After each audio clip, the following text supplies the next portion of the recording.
You can create a sign-up form in your account by going to Forms and Surveys, and then choose Create Form.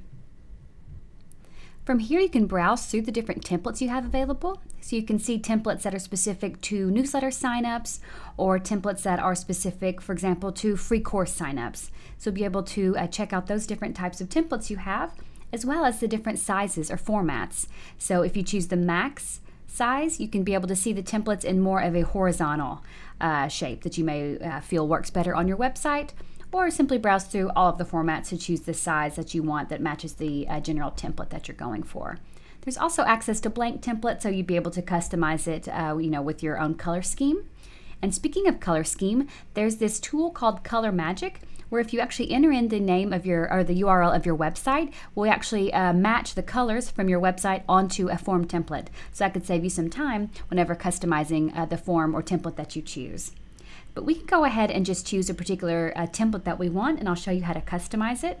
But before I do that, I will just draw your attention to the additional options you have up here. This is the List Builder wizard where we are now, but you can browse through the List Builder apps to see different form types you have, like a pop-up or a fixed bar that you'd like to use. There's also access to the plain HTML code if you'd like that. And finally, multiple integrations we have for being able to publish your forms on different sites that you may have, like WordPress or Facebook. But going back to the List Builder wizard, we can choose just one of the templates we want to customize. And the web form creator will pop up, and we'll be able to customize this template a little bit more. And so you'll see on this side of the screen here, you've got all the different fields that you'd be able to add to the form. It also populates any custom fields that you've already created in your account if you'd like to add those to the form. GDPR fields, which are consent fields that you could be able to add for people to give their consent for the way you process their data or something else whenever they're signing up. And then additional static elements to continue to customize the design of the form. You'll see whenever you click around on the template itself that you've got multiple editing options. Whenever you click on that particular element, you can make the form larger, so changing the size by just resizing it in this way.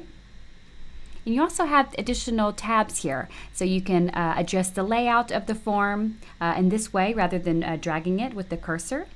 You can also choose the display properties. So even if you chose this as a general inline form, you didn't choose it to be one of the list builder apps as they're called, you can still make sure that it actually displays as a pop-up or comes up upon a scroll, which is very handy. So this is a very important aspect here. Within the layout, you'll be able to choose if it's embedded or pop-up or comes up upon scroll.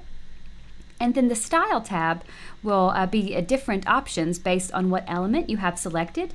So you'll be able to customize the color of the button if you'd like to, right here from within the Style tab within the particular element that you have selected. So that's how I could change the button, but if I wanted to change the background of this entire form template, I could do it right here as well within the Style tab.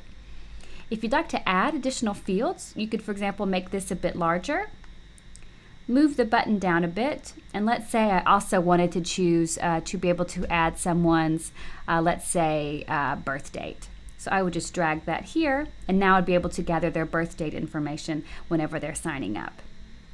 We can also check out here the settings. The settings are how we'll configure exactly, for example, what list people should be added to when they sign up with this form. So we'll give our form a name, so I'll call it New Homepage Signups.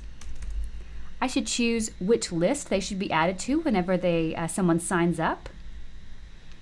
You can choose to enable confirmed opt-in or not, so whether someone should confirm their permission to receive your emails via a confirmation email that's sent after they sign up. You can learn more about that here. If they should be added to an autoresponder cycle or not whenever they actually sign up.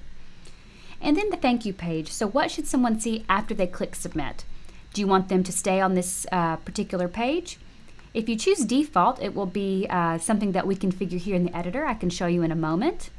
Or custom, you would simply input a URL. And so if there's a URL that you want someone to automatically go to, for example, on your website, after they sign up, that's where you would input that here as well. You can enable reCAPTCHA if you need to as well, and some additional tracking settings here. So we can click Save. Oh, but of course I did not choose my custom URL, so click Save.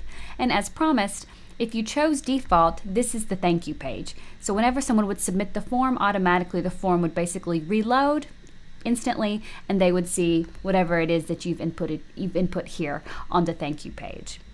And so we'll quickly go to save and publish here, and we can view a bit more of what that will look like, which is of course a very important step, which is how you actually will publish this form on your website. And so if you choose to install the form yourself, you're presented with this JavaScript code that would allow you to add the code to your website. You have the option to email the code to someone, for example, your web designer or developer, who would post it for you. Or if you're not ready for that yet, GetResponse can host the form and will generate a URL that you could use to host the form itself. So if you wanted to send this to someone to be able to sign up, you'd be able to do that as well, or you can simply test it in this manner, however you wish. And this is how you simply can create a form, just through the forms and survey section of your account.